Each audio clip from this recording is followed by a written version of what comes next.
Sunday സാലോമിലേക്ക് സ്വാഗതം. ഞാൻ Jose John Mallikassery. Middle ഈസ്റ്റിലെ വിഷയങ്ങൾ അതുപോലെ തന്നെ തുടരുകയാണ്. ഇസ്രായേൽ വിവിധ യുദ്ധമുഖങ്ങളിൽ ഭീകരപ്രവർത്തകരെ നേരിടുന്നുണ്ടെങ്കിലും അവർ പ്രധാനമായും ഇപ്പോൾ ശ്രദ്ധിക്കുന്നത് ലെബനോണിലാണ്. അവരുടെ യുദ്ധപ്രവർത്തനങ്ങൾക്ക് ഒരു പ്രത്യേക ക്യാരക്ടറിസ്റ്റിക് ഉണ്ടപ്പോൾ ഒരു യുദ്ധമുഖത്താണ് അവരെപ്പോഴും കോൺസെൻട്രേറ്റ് ചെയ്യുന്നത്. ഹമാസുമായി അവർ യുദ്ധത്തിലേർപ്പെട്ടിരുന്നപ്പോൾ ഹിസ്ബുള്ള പലതവണ ലെബനോണിൽ നിന്നും സിറിയയിൽ നിന്നും യമനിൽ നിന്നും ഇറാഖിൽ നിന്നും അവരെ ആക്രമിച്ചപ്പോഴും ടിറ്റ് ഫോർ ടാറ്റ്, ഒരടിക്ക് തിരിച്ച് ഒറ്റയടി എന്ന നിലയ്ക്കുള്ള ഓരോ അടികൾ കൊണ്ട് അവരെ അടക്കി നിർത്തുകയല്ലാതെ വ്യാപകമായ ഒരു ആക്രമണത്തിന് അന്നവർ മുതിർന്നതേയില്ല. കാരണം അവരുടെ അന്നത്തെ ലക്ഷ്യം ഹമാസിനെ പൂർണ്ണമായി തകർക്കുക എന്നതായിരുന്നു. ഹമാസിന് നടുനിവർത്താനാവാത്ത വിധം ഹമാസിനെ തകർത്തതിന് ശേഷമാണ് അവർ ലെബനനിലേക്ക് തിരിഞ്ഞ് ഹിസ്ബുള്ളയുടെ നേരെ തിരിഞ്ഞത്. അപ്പോൾ ഇവിടെ ഹമാസ് ഏകദേശം ഒതുങ്ങി. ഇനി ഹമാസിനെ ബാക്കിയുള്ളതിനെ ഓരോന്നിനെ കാലാപെറുക്കുന്നത് പോലെ അവസാനമുള്ളത് പെറുക്കിയെടുത്താൽ മതി. അതാണിപ്പോൾ അവിടെ സംഭവിക്കുന്നത്. ഇന്നലെയും ഗാസ സ്ട്രിപ്പിൽ ആക്രമണം നടന്നിട്ടുണ്ട്. അവരാക്രമിച്ചത് ഹ്യൂമാനിറ്റേറിയൻ എയ്ഡ്സ് കൊടുക്കാൻ വേണ്ടി തയ്യാറാക്കിയ ഒരു സ്ഥാപനത്തിൽ ഉണ്ടായിരുന്ന ഒരു റോക്കറ്റ് ലോഞ്ചിങ് സംവിധാനമാണ് തകർത്തത്. സ്വാഭാവികമായും അതിൻ്റെ ചുറ്റുമുള്ള സാധാരണ മനുഷ്യർക്കും പരിക്കേൽക്കുകയും മരണം സംഭവിക്കുകയും ചെയ്തിട്ടുണ്ട്. അപ്പോൾ ഇത് ഹ്യൂമാനിറ്റേറിയൻ എയ്ഡിന് വേണ്ടി ഒന്നുകിൽ അഭയാർത്ഥികളെ പാർപ്പിക്കാൻ വേണ്ടി ഉണ്ടാക്കുന്ന സ്ഥലങ്ങൾ, അല്ലെങ്കിൽ ആശുപത്രികൾ, അങ്ങനെയുള്ള സ്ഥലങ്ങളിലൊക്കെയാണ് ഇവർ റോക്കറ്റ് ലോഞ്ചിങ് സംവിധാനങ്ങൾ അതിന് നടുക്ക കൊണ്ടുവയ്ക്കുക. അപ്പോൾ അവിടുന്ന് റോക്കറ്റ് ലോഞ്ച് ചെയ്ത് വരുന്ന സമയത്ത് ഇവർ ഡ്രോണുകൾ ഉപയോഗിച്ചോ സാറ്റലൈറ്റ് ഉപയോഗിച്ചോ അതിൻ്റെ റോക്കറ്റുകൾ വന്ന പൊസിഷൻ ലൊക്കേറ്റ് ചെയ്യുകയും ആ പൊസിഷനുകളിലേക്ക് കൃത്യമായി ഇസ്രായേലിൽ നിന്ന് റോക്കറ്റ് സംവിധാനങ്ങൾ അയക്കുകയും ചെയ്യും. അത് അവിടെ പോയി വീഴുന്ന സമയത്ത് അതിൻ്റെ ചുറ്റുമുള്ള മുഴുവൻ സാധനങ്ങളും നശിപ്പിക്കപ്പെടും. കാരണം അവിടെ നിന്ന് ഇങ്ങോട്ട് വന്നതുപോലെയല്ല, ഇത് വളരെ പവർഫുൾ ആയിട്ടുള്ള സാധനമാണ് തിരിച്ചങ്ങോട്ട് ചെയ്യുന്നത്. ആ പ്രദേശം മുഴുവൻ നശിപ്പിച്ച് കളയും. സ്വാഭാവികമായും ഹ്യൂമൻ കാഷ്വാലിറ്റി ഉണ്ടാകും.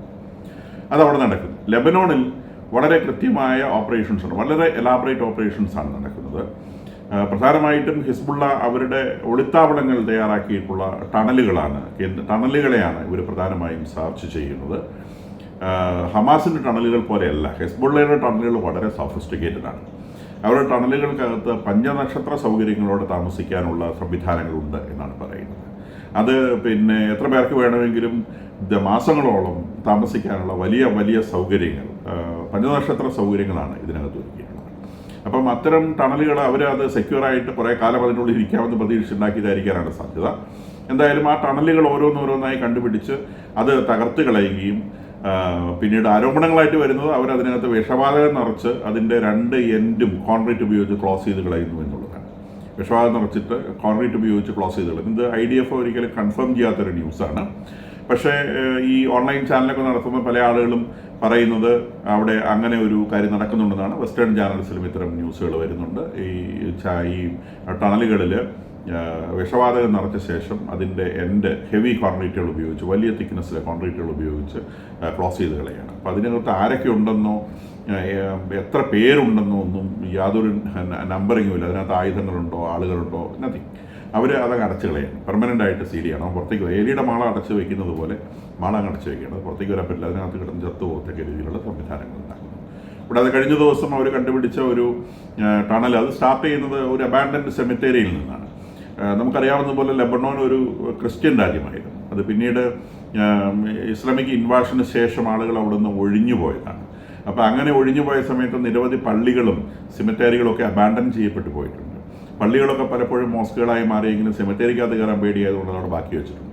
അപ്പോൾ അങ്ങനെയുള്ള സെമിത്തേരികളാണ് ഇപ്പോൾ പലപ്പോഴും ഇവർ ബങ്കറുകളുടെ ബിഗിനിങ് ആയിട്ട് സ്റ്റാർട്ട് ചെയ്യുന്നത്. സെമിത്തേരിയുടെ സ്ലാബ് പൊക്കിയിട്ട് അതിനകത്തൂടെ, അത് ഡോറുകളാണ്, ബങ്കറിലേക്കുള്ള ഡോറാണ്, അതിനകത്തൂടെ കടന്ന് താഴോട്ട് പോകാം.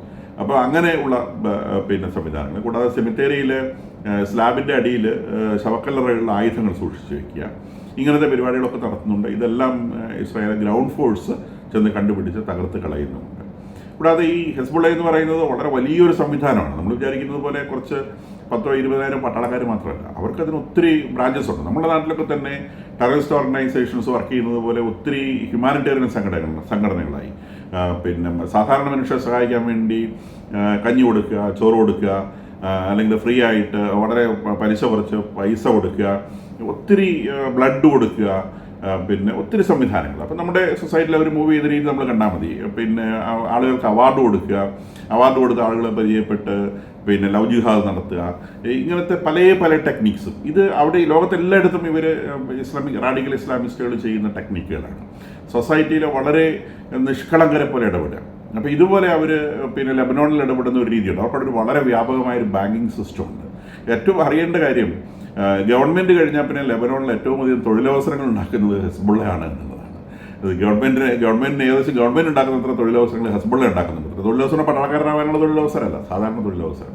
വലിയൊരു ബാങ്കിങ് സെക്ടർ ഉണ്ടാവും. അതിൻ്റെ പേര് AQAH എന്നാണ് അതിൻ്റെ ഷോർട്ട് ഫോം. അൽ ഖ്വാദ് അൽ ഹസൻ അസോസിയേറ്റ്സ് എന്നാണ് പറയുന്നത്. ഇവർ ഇപ്പോൾ നടത്തുന്നത് ബാങ്കിങ്ങും ചാരിറ്റിയുമാണ്.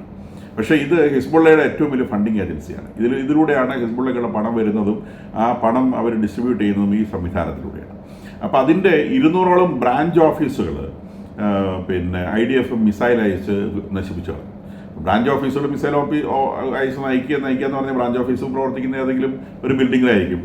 അപ്പോൾ സ്വാഭാവികമായിട്ട് അത് നശിക്കുമ്പോൾ അതിൻ്റെ കൂടെ ധാരാളം കാഷ്വാലിറ്റീസ് വേറെ ഉണ്ടാവും, അത് ഹ്യൂമൻ കാഷ്വാലിറ്റിയും ഉണ്ടാവും. അപ്പം ഈ ഇൻ്റർനാഷണൽ ഏജൻസികൾ പലതും പറയുന്നത് ഈ മരണങ്ങൾ എണ്ണപ്പെട്ടത് മാത്രമല്ല, അതിനൊക്കെ അത്രയും അപ്പുറത്തേക്ക് പോകും.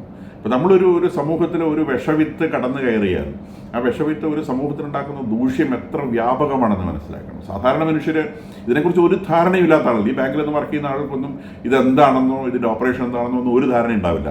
അവർ സാധാരണ പോലെ രാവിലെ ജോലിക്ക് വരുന്നു, ജോലി ചെയ്യുന്നു, തിരിച്ചു പോകുന്നു. ഇതിനിങ്ങനെ ഒരു ടെററിസ്റ്റ് ഓർഗനൈസേഷനായിട്ട് വല്ല ലിങ്കും ഉണ്ടെന്ന് പോലും സാധാരണക്കാർക്ക് അറിയുന്നുണ്ടാവില്ല. ഇത് വന്ന് തലയിൽ വീണ് മരിക്കുമ്പോഴും അവരെന്തിനാണ് മരിക്കുന്നതെന്ന് അവർക്ക് മനസ്സിലായിട്ടുണ്ടാവില്ല. ഇതുപോലെ തന്നെ അവിടെ നടക്കുന്ന വേറൊരു സാധനമാണ് ഇസ്ലാമിക് ഹെൽത്ത് സൊസൈറ്റി എന്ന് പറയുന്നത്, IHS. അവർ വ്യാപകമായ രീതിയിൽ ഹെൽത്ത് ആക്ടിവിറ്റീസ്, ഹ്യൂമാനിറ്റേറിയൻ ആക്ടിവിറ്റീസ് ചെയ്യുന്ന ഒരു സംഘടനയാണ്. പക്ഷേ ഇത് പ്രധാനമായിട്ടും ഹിസ്ബുള്ളയിൽ പരിക്ക് പറ്റുന്ന ആളുകളെ ചികിത്സിക്കാനും അവർക്കുള്ള എയ്ഡുകൾ കൊടുക്കാനും ഉള്ളൊരു മറയായിട്ട് ഉപയോഗിക്കുന്ന സംഗതിയാണ്. ഈ സംഗതിയും പൂർണ്ണമായിട്ടും ഇസ്രായേൽ ഓരോന്നോരോന്നായിട്ട് തകർത്തുകൊണ്ടിരിക്കും. അപ്പോൾ അവിടെ ലെബനനിൽ വളരെ വ്യാപകമായ രീതിയിൽ ഗ്രൗണ്ട് ഓപ്പറേഷൻസ് ചെയ്യുന്നു. ആ ഗ്രൗണ്ട് ഓപ്പറേഷൻസിൽ മിക്കവാറും ഇവരുടെ ഇത്തരം സോഷ്യൽ ലിങ്കുകൾ, സമൂഹത്തിൽ അവർ നടത്തുന്ന ഇടപെടലുകൾ, അവർക്കുണ്ടാക്കുന്ന മറകൾ, ഈ മറകളെയൊക്കെ റിമൂവ് ചെയ്ത് കളയാണ്. കാരണം ഇതാണ് ഹിസ്ബുള്ളയുടെ വേര് എന്ന് പറയുന്നത്. ഈ വേര് പറിച്ചു കഴിഞ്ഞാൽ ഹിസ്ബുള്ള ചാവുള്ളൂ, ഇല്ലെങ്കിൽ ഇത് ചാവില്ല. അപ്പോൾ ഇവർ ഈ വേരിനകത്ത് പിടിച്ചു കിടക്കും. നമ്മളുടെ സൊസൈറ്റിയിൽ ചെയ്യുന്ന അതേ സംവിധാനം ധാരാളം ഹ്യൂമാനിറ്റേറിയൻ, ഒരിക്കലും ഇപ്പം മോടി പിടിച്ചുകൊണ്ട് പോയ ഭീകരപ്രവർത്തകരായിട്ടുള്ള ആളുകൾ ആരും പുറത്തു വരികയോ നമ്മളാരും അവർക്ക് അങ്ങനെ ഒരു ഭീകരമുഖമുള്ളതായി നമ്മൾ മനസ്സിലാക്കിയിട്ടില്ല. ഇപ്പം ഇവിടെ ഓരോ ഭീകര ആക്ടിവിറ്റീസിലും ജോസഫ് മാഷ കൈവെട്ടിയ ആളുകളായിക്കോട്ടെ, അവരങ്ങനെ ഒരു ഭീകരന്മാരെന്നല്ല, സമൂഹത്തിൽ അവർ സാധാരണ മനുഷ്യരെ പോലെ ജീവിച്ചിരുന്നവരാണ്. അപ്പോൾ അവരുടെ തലയ്ക്കകത്ത് ഇങ്ങനെയൊരു വിഷം നിറഞ്ഞിരിക്കുന്നുണ്ടെന്നോ, ഒരു നിമിഷം ഒരു പർട്ടിക്കുലർ നിമിഷത്തിൽ അവർക്ക് ആരെ വേണമെങ്കിലും കൊല്ലാൻ സാധിക്കുമെന്നോ, അത്തരം ഒരു ഫിലോസഫി, അല്ലെങ്കിൽ ആളുകളെ കൊന്നു കഴിഞ്ഞാൽ സ്വർഗത്തിൽ പോകും, സ്വർഗത്തിൽ ഏതാണ്ടൊക്കെ ഒരുപാട് സൗകര്യങ്ങൾ കിട്ടുമെന്ന് തെറ്റിദ്ധരിക്കുന്ന അല്ലെങ്കിൽ ധരിപ്പിച്ചു വെച്ചിരിക്കുന്ന ഒരു ഫിലോസഫി ഇവരുടെ തലയിൽ അടിച്ചു കയറ്റി വെച്ചിട്ടുണ്ട്. നമുക്കൊരിക്കലും മനസ്സിലാവില്ല.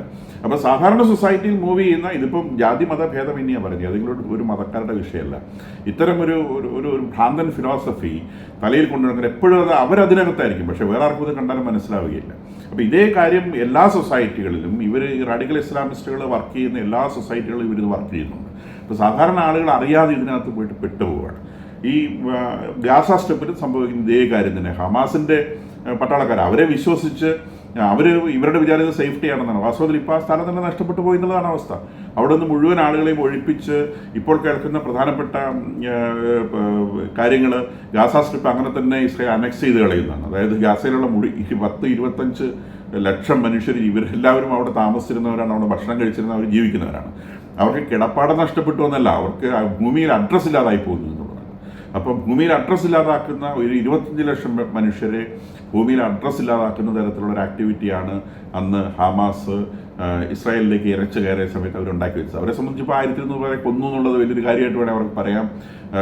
ഈ 200 പേരെ കട്ടുകൊണ്ടുപോയി എന്നുള്ളത് വലിയ കാര്യമായിട്ട് അവർക്ക് പറയാം. നമ്മുടെ ഇവിടെ നിന്ന് ഖുർആൻ അടിക്കുന്ന അല്ലെങ്കിൽ ഇതിൻ്റെയൊക്കെ അടിയിൽ വന്ന് മെസ്സേജ് ചെയ്യുന്നവർക്ക് ഇതുവരെ ബന്ദികളെ മോചിപ്പിക്കാൻ പറ്റാത്ത ഇസ്രായേൽക്കാർ മഹാപൊട്ടന്മാരാണെന്ന് പറഞ്ഞുകൊണ്ടിരിക്കാം. പക്ഷേ ഗാസ സ്ട്രിപ്പിൽ കിടന്നുറങ്ങിയിരുന്ന മനുഷ്യരുണ്ടല്ലോ, അവർക്ക് അഡ്രസ്സ് പോലും ഇല്ലാതായിപ്പോയി. അവരെ ഇവർ ഗാസ മുഴുവൻ അനക്സ് ചെയ്ത് കഴിഞ്ഞാൽ ആ ഗാസയിലുള്ള മനുഷ്യരെ അവരെന്ത് ചെയ്യും?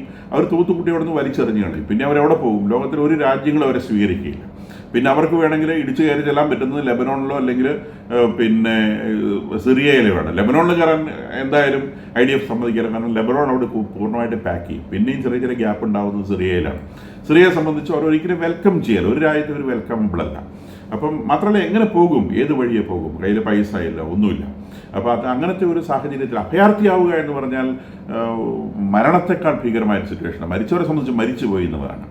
ജീവനുള്ളവരെ സംബന്ധിച്ച് അവരുടെ ശരീരത്തിൽ ഈ ജീവൻ കിടക്കുകയും അവർ വേദന അറിയുന്ന ഒരു സാഹചര്യത്തിലാവുകയും വിശപ്പറിയുന്ന ഒരു സാഹചര്യത്തിലാവുകയും അനാരോഗ്യം അറിയുന്ന ഒരു അവസ്ഥയിലാവുകയും മാനസിക പ്രയാസം അറിയുന്ന ഒരു അവസ്ഥയിലാവുകയും ചെയ്യുന്ന ഒരു മനുഷ്യന് മരണമാണ് ജീവനേക്കാൾ എത്രയോ വലുത്. ആ ഒരു അവസ്ഥയിലേക്ക് മനുഷ്യരെ എത്തിക്കുന്നതാണ് ഈ ഭീകരപ്രവർത്തനങ്ങളുടെ ആത്യന്തിക റിസൾട്ട് എന്ന് പറയുന്നത്.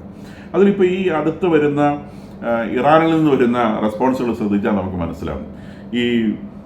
ഇപ്പോൾ ഇവിടെ പിന്നെ ഫെഡറേഷൻ ഓഫ് ഇസ്ലാമിക് കോർപ്പറേഷൻ്റെ വലിയൊരു മീറ്റിംഗ്, ഏകദേശം 50ഓളം രാജ്യങ്ങൾ പങ്കെടുക്കുന്ന ഒരു മീറ്റിംഗാണ്. അത് റിയാദിലെ ഈ ദിവസങ്ങളിൽ നടന്ന വാർത്തകൾ നമ്മൾ കണ്ടിട്ടുണ്ടാവും. അവിടെ വെച്ച് പിന്നെ സൽമാൻ രാജാവ് പാലസ്തീനിലെ ആളുകൾക്ക് ഭയങ്കരമായിട്ട് അദ്ദേഹം പിന്തുണ പ്രഖ്യാപിച്ചത് കിട്ടും. ഒരൊറ്റ പാലസ്തീനി അദ്ദേഹത്തിൻ്റെ രാജ്യത്ത് അദ്ദേഹം പ്രവേശിപ്പിക്കുക, അവിടെ നിന്നുള്ള അദ്ദേഹം പ്രസ്താവന നടത്തുക മാത്രമേ ചെയ്യൂ. അതിൽ ഞാൻ പറയാൻ ഉദ്ദേശിച്ചത് സൽമാൻ രാജാവിനെ കുറിച്ചല്ല. ആ മീറ്റിങ്ങിൽ വാസ്തവത്തിൽ പങ്കെടുക്കുമെന്ന് നമ്മൾ വിചാരിക്കുന്ന ഒന്നാമത്തെ രാജ്യം ഏതാണ്? നിശ്ചയമായും അത് ഇറാനാണ്.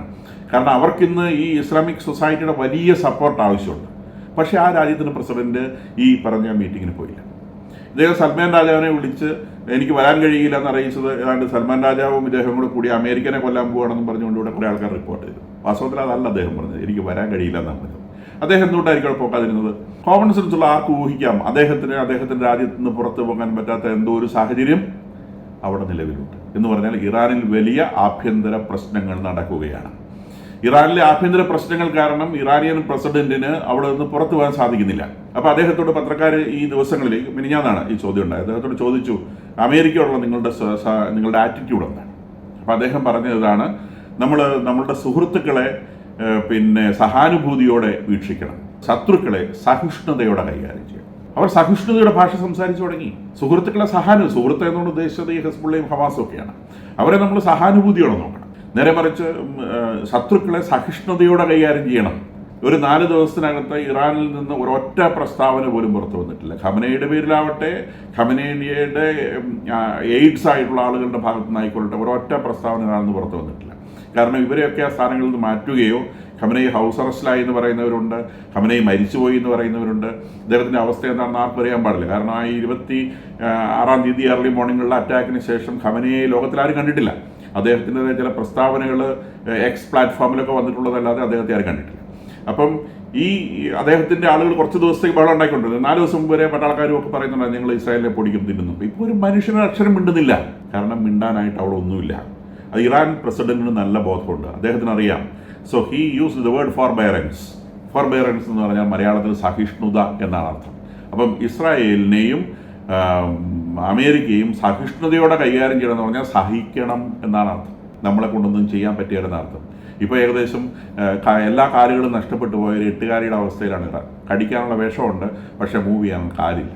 കംപ്ലീറ്റ് അവരുടെ ലോഞ്ചിങ് പ്ലാറ്റ്ഫോംസ്, മിസൈൽസ് മുഴുവൻ സാധനങ്ങളും നഷ്ടപ്പെട്ടു പോയി. മാത്രമല്ല അവർ ബഹളം കൂട്ടുന്ന പോലത്തെ ഒരു സംഗതിയില്ല. ഇതിനെ സംബന്ധിച്ച് അമേരിക്കൻ പ്രസിഡന്റ് ഇലക്ട് ആയിട്ടുള്ള ട്രംപിനോട് ചോദിച്ചു ഇറാനോടുള്ള താങ്കളുടെ നിലപാടെന്നാണ്. അദ്ദേഹം പറഞ്ഞു, I will not destroy Iran, but Iran cannot have a nuclear bomb. ഇറാനെ ഞാൻ നശിപ്പിക്കുകയില്ല, പക്ഷേ ഇറാന് ഒരു ന്യൂക്ലിയർ ബോംബ് ഉണ്ടാവാൻ പാടില്ല. ഒറ്റ കാര്യമുള്ളൂ, ഇറാന് ന്യൂക്ലിയർ പവർ ഉണ്ടാവാൻ പാടില്ല എന്നുള്ളതാണ് ട്രംപിൻ്റെ ഒറ്റ കണ്ടീഷൻ. ബാക്കി അദ്ദേഹം ഒരു കണ്ടീഷനും പറഞ്ഞിട്ടില്ല. അവിടുത്തെ റജീമിനെ മാറ്റണമെന്നോ അല്ലെ അങ്ങനത്തെ കാര്യമൊന്നും. റജീമിനെ മാറ്റണം എന്നൊക്കെ പറയുന്നത് ഇസ്രായേലാണ്. ഇത് അമേരിക്ക അത് പറയുന്നില്ല. Cannot have a nuclear bomb എന്ന് മാത്രമാണ് അദ്ദേഹം അതിനെക്കുറിച്ച് പറയുന്നത്. അപ്പോൾ ഇവരുടെ വൈസ് പ്രസിഡന്റാണ് ഈ പറഞ്ഞ മീറ്റിങ്ങിൽ, ഫെഡറേഷൻ ഓഫ് ഇസ്ലാമിക് കോർപ്പറേഷൻ എന്ന് പറയുന്ന മീറ്റിങ്ങിൽ പങ്കെടുക്കാൻ വേണ്ടി പോയിട്ടുള്ളത്. അദ്ദേഹത്തിൻ്റെ പേര് മുഹമ്മദ് റസ അറൈഫ് എന്നാണ്. അപ്പോൾ അദ്ദേഹം പറയുന്നത് പാലസ്തീൻ പ്രശ്നം, ഹമാസ് പ്രശ്നം സമാധാനത്തിൽ തീർക്കണമെന്നാണ്. ഇറാൻ സമാധാനത്തെക്കുറിച്ച് സംസാരിക്കും. പാലസ്തീൻ പ്രശ്നവും ഹമാസിൻ്റെ പ്രശ്നവും സമാധാനത്തിൽ തീർക്കണം. ഇത്രയും നാൾ എങ്ങനെയാണ് ഇത് തീർത്തുകൊണ്ടിരുന്നത്? മിസൈൽ അയക്കുന്ന പരിപാടിയുടെ പേര് സമാധാനമാണ്. 2 ബഞ്ചായിട്ട് 200 വീതം ബാലിസ്റ്റിക് മിസൈലുകൾ ഇസ്രായേലിലേക്ക് വിട്ടതിൻ്റെ പേര് സമാധാനമാണ്. ഹമാസ് പിന്നെ ഇറാൻ്റെ മാത്രം നിർദ്ദേശപ്രകാരം ഖത്തർ പോലും അറിയാതെ, അവർക്ക് ആശ്രയം കൊടുത്തിട്ടുള്ള അഭയം കൊടുത്തിട്ടുള്ള ഖത്തർ പോലും അറിയാതെ ഇറാനിയിലെ ഖമേനിയുടെ മാത്രം നിർദ്ദേശപ്രകാരം ഇസ്രായേലിൻ്റെ ബൗണ്ടറികൾ ഭേദിച്ച് അവരുടെ നഗരങ്ങളിൽ ചെന്ന് ആക്രമണങ്ങൾ കാണിച്ച് 1200 മനുഷ്യരെ തെരുവിലിട്ട് കൊന്ന്, സ്ത്രീകളെയും കുഞ്ഞുങ്ങളെയും ലൈംഗികമായി ആക്രമിച്ച് 200ഓളം ആളുകളെ പിടിച്ചു വലിച്ചഴച്ച് കൊണ്ടുവന്ന് വീണ്ടും സ്ത്രീകളെയും കുഞ്ഞുങ്ങളെയും ലൈംഗികമായി പീഡിപ്പിച്ചത് സമാധാനത്തിൻ്റെ വഴിയായിരുന്നു. ഇപ്പോഴവർ പറയുന്നു പാലസ്തീൻ പ്രശ്നവും ഹമാസിൻ്റെ പ്രശ്നവും സമാധാനത്തോടെ തീർക്കണം. നമ്മളൊരു അക്രമ പ്രവർത്തനങ്ങളിലേക്ക് ഇറങ്ങിക്കഴിഞ്ഞാൽ അതുണ്ടാക്കുന്ന എത്ര വലിയ നഷ്ടമാണെന്ന് ആലോചിക്കണം. ഇസ്രായേലിനെ സംബന്ധിച്ച് അവർക്ക് ഇത്രയും ആളുകൾ നഷ്ടപ്പെട്ടു എന്നുള്ളൊരു ഫാക്റ്റാണ്. അവർ 1948 മുതൽ നിരന്തരമായി യുദ്ധം ചെയ്തു എന്നുള്ളൊരു ഫാക്റ്റാണ്. പക്ഷേ ആത്യന്തികമായി നേട്ടങ്ങൾ ഉണ്ടാക്കിയത് മുഴുവൻ അവരാണ്. ഒരുപാട് സ്ഥലങ്ങൾ അവർ കൈയടക്കി. ഇപ്പോഴിതാ ഗാസ സ്ട്രിപ്പ് അവർ കൈയടക്കാൻ പോകുന്നു. പിന്നെ ഗോലാൻ കുന്നുകളുടെ ഭാഗങ്ങളെല്ലാം അതിൻ്റെ ആ പീസ് കീപ്പിംഗ് ഏരിയ ഒരു നോമാൻസ് ലാൻഡ് ഉണ്ട്. ആ നോമാൻസ് ലാൻഡിൽ കടന്നു കയറിയിരിക്കുന്നു. ഇപ്പോൾ UN ഇന്നലെ ഇസ്രായേലിനെ വാൺ ചെയ്തിട്ടുണ്ട് for breaching the buffer zone in സിറിയയിലെ ബഫർ സോണിൽ കടന്നു കയറി എന്ന് പറഞ്ഞുകൊണ്ട് UN ഇസ്രായേലിനെ കണ്ണുരുട്ടി കാണിച്ചിട്ടുണ്ട്. UN കണ്ണുരുട്ടി കാണിച്ച ഇസ്രായേൽ നിൽക്കുമോ? നിശ്ചയമായിട്ടും ഇല്ല. അവർ കടന്നു കയറാൻ ഉദ്ദേശിച്ച സ്ഥലത്തൊക്കെ അവർ കടന്നു കയറും. അവർക്ക് കടന്നു കയറാൻ വേണ്ടി വാതിലുകൾ തുറന്നിട്ട് കൊടുക്കുക, അവരെ ആക്രമിച്ചുകൊണ്ട് അവർക്ക് വേണ്ടി വാതിലുകൾ തുറന്നിട്ട് കൊടുക്കുക. എന്നിട്ട് അവരിൽ നിന്ന് ആക്രമണം ഇഴന്നു വാങ്ങി സ്വന്തം മനുഷ്യർക്ക് വലിയ ആപത്ത് വലിച്ചഴിച്ചു വെക്കുക. സ്വന്തം മനുഷ്യർ ലോകത്തിലെല്ലാ മനുഷ്യരും ഒരേപോലത്തെ മനുഷ്യരാണ്. ആർക്ക് മുറിഞ്ഞാലും വേദനിക്കും, ആർക്ക് മുറിഞ്ഞാലും ചോരയെ പുറത്തു വരും. എല്ലാവരുടെയും വിശപ്പ് ഒരുപോലെയാണ്. മതവും ജാതിയൊന്നും വിശപ്പിൻ്റെ കാര്യത്തിലില്ല, ചോര ഒഴുകുന്ന കാര്യത്തിലില്ല, പരിക്കിൻ്റെ കാര്യത്തിലില്ല. ഇത്തരം സാഹചര്യങ്ങളിലേക്ക് എന്തുകൊണ്ട് ആളുകൾ വലിച്ചിഴക്കപ്പെടും? ഈ മതം എന്ന് പറയുന്ന ഭ്രാന്തത, ഏത് മതത്തിൻ്റെ ഭ്രാന്തവും ആയിക്കൊള്ളട്ടെ, മതം എന്ന് പറയുന്ന ലോകത്തിലെ ഏറ്റവും മുന്തിയ ഭ്രാന്തുകളിലൊന്നാണ്. അത് തിരിച്ചറിയാനാണ് വിദ്യാഭ്യാസവും വിവേകവും ഒക്കെ മനുഷ്യർക്ക് വേണ്ടത്. ദൈവം ഒരിക്കലും ഒരു മനുഷ്യനോടും ആക്രമണം ആവശ്യപ്പെടുന്നില്ല. എല്ലാ മനുഷ്യരും ദൈവത്തിൻ്റെ മക്കളാണ്, അതിനാൽ തന്നെ സഹോദരന്മാരാണ്. പരസ്പരം തമ്മിലടിക്കുക എന്നുള്ളത് മനുഷ്യരെ ദൈവം ഏൽപ്പിച്ചിട്ടുള്ള ജോലിയേയല്ല. മനുഷ്യനാൽ സംരക്ഷിക്കപ്പെടേണ്ട ഒരു ദൈവമില്ല. മനുഷ്യനാൽ സംരക്ഷിക്കപ്പെടേണ്ടവനാണ് ദൈവമെങ്കിൽ ആ ദൈവത്തെ ആരാധിച്ചിട്ട് കാര്യമില്ല. കാരണം മനുഷ്യൻ താഴെയാണ്, മനുഷ്യനാൽ സംരക്ഷിക്കപ്പെടുന്നവനാണ്. അല്ല, മനുഷ്യൻ പുകഴ്ത്തി കഴിഞ്ഞാൽ അല്ലെങ്കിൽ മനുഷ്യൻ്റെ ആരാധനകൾ കണ്ട് ആ സോപ്പിനകത്ത് പഴുക്കി വീഴുന്നവനാണ് ദൈവമെങ്കിൽ അവനൊരു സാധാരണ ഉണക്ക രാഷ്ട്രീയക്കാരനായിരിക്കും. ഒരിക്കലും ദൈവം അങ്ങനെയല്ല. ദൈവം പിതാവാണ്. പിതാവ് എന്ന് പറഞ്ഞാൽ സ്നേഹമാണ്. ദൈവത്തിന് സ്നേഹമേ ഉള്ളത്. അതിന് വിരുദ്ധമായ ഒരു പ്രവൃത്തിയും ദൈവത്തിൽ നിന്നുള്ളതല്ല. സ്നേഹത്തിന് വിരുദ്ധമായ ഒരു പ്രവൃത്തിയും ദൈവത്തിൽ നിന്നുള്ളതല്ല. ആക്രമണം എന്ന് പറയുന്നത് സ്നേഹത്തിൻ്റെ തീർത്തും എതിരായിട്ടുള്ള പ്രവൃത്തിയാണ്. നിശ്ചയമായും അത് ദൈവത്തിൻ്റെ ഓപ്പോസിറ്റ് പ്രവൃത്തിയാണ്. ദൈവത്തിൻ്റെ ഓപ്പോസിറ്റിനെ നമ്മൾ വിളിക്കുന്നത് പിശാച് എന്നാണ്. രൂപഭാവങ്ങൾ എന്നൊക്കെ നമുക്കറിയില്ല. ആ ഭാവത്തിൻ്റെ പേരാണ് പിശാച്. സ്നേഹത്തിൻ്റെ ഭാവത്തിൻ്റെ പേര് ദൈവം എന്നാണ്. ആക്രമണത്തിൻ്റെയും വിദ്വേഷത്തിൻ്റെയും അസൂയയുടെയും മറ്റുള്ളവനെ എക്സിസ്റ്റ് ചെയ്യാൻ അനുവദിക്കുകയില്ല എന്ന് ചിന്തിക്കുന്നതിൻ്റെയും ഭാവത്തിൻ്റെ പേര് പൈശാചികത എന്നാണ്. അത് നെഗറ്റീവ് ഫോഴ്സാണ്. അപ്പോൾ അതൊരിക്കലും ആർക്കും നന്മ വരുത്തില്ല. കുറച്ച് കാലത്തേക്ക് കുറച്ച് നേട്ടമൊക്കെ ഉണ്ടാക്കേണ്ടി വരും. ഒരു ഇസ്രായേലിൻ്റെ ബൗണ്ടറി ഭേദിക്കാൻ സാധിക്കും, 1200 വരെ കൊല്ലാൻ സാധിക്കും, കുറേ സ്ത്രീകളെ മ്ലേച്ഛമായ രീതിയിൽ കൈകാര്യം ചെയ്യാൻ സാധിക്കും, കുറേ കുഞ്ഞു ശരീരങ്ങളെ, മൃദു ശരീരങ്ങളെ പോലും ലൈംഗികമായിട്ട് ആക്രമിക്കാൻ സാധിക്കും, മൃഗങ്ങൾ പോലും ചെയ്യാത്ത പ്രവൃത്തി ചെയ്യാൻ സാധിക്കും. തൽക്കാലത്തേക്ക് അത് ചെയ്താൽ വിജയിച്ചു എന്ന് വിചാരിക്കരുത്. പുറകെ വരുന്നത് വലിയ സംഗതിയാണ്. ഇപ്പോൾ പണ്ട് പറയും അമ്മിക്കല്ല് വിഴുങ്ങിയിട്ട് ചുക്ക് കഷായം കുടിച്ചിട്ട് കാര്യമില്ല. അപ്പം ഈ അമ്മിക്കല്ലെടുത്ത് വിഴുങ്ങിയിട്ട് പിന്നെ സമാധാനം എന്ന് പറഞ്ഞ് കാര്യത്തിട്ട് കാര്യമില്ല. അത് ആത്യന്തികമായിട്ട് വലിയ പരിക്കുകൾ സമ്മാനിക്കും. ഇറാനെ സംബന്ധിച്ച് ഇറാന് വലിയ നഷ്ടമൊന്നും പറ്റിയിട്ടില്ല. കുറേ കാലത്ത് സാമ്പത്തിക പുരോഗതി മാത്രമേ നേടേണ്ടി വന്നിട്ടുള്ളൂ. നഷ്ടപ്പെട്ടത് മുഴുവൻ വെറും സാധാരണക്കാരായ പാവപ്പെട്ട മനുഷ്യർക്കാണ്. 25 ലക്ഷം മനുഷ്യർക്ക് അവരുടെ നടുവൊന്ന് ചായ്ക്കാൻ ഭൂമിയിൽ മണ്ണില്ലാതെ പോയി എന്നുള്ളതാണ് ഈ ഭീകര പ്രവർത്തനത്തിൻ്റെ ആത്യന്തികമായ റിസൾട്ട് എന്ന് എല്ലാവരും തിരിച്ചറിയുന്നത് നല്ലതാണ്.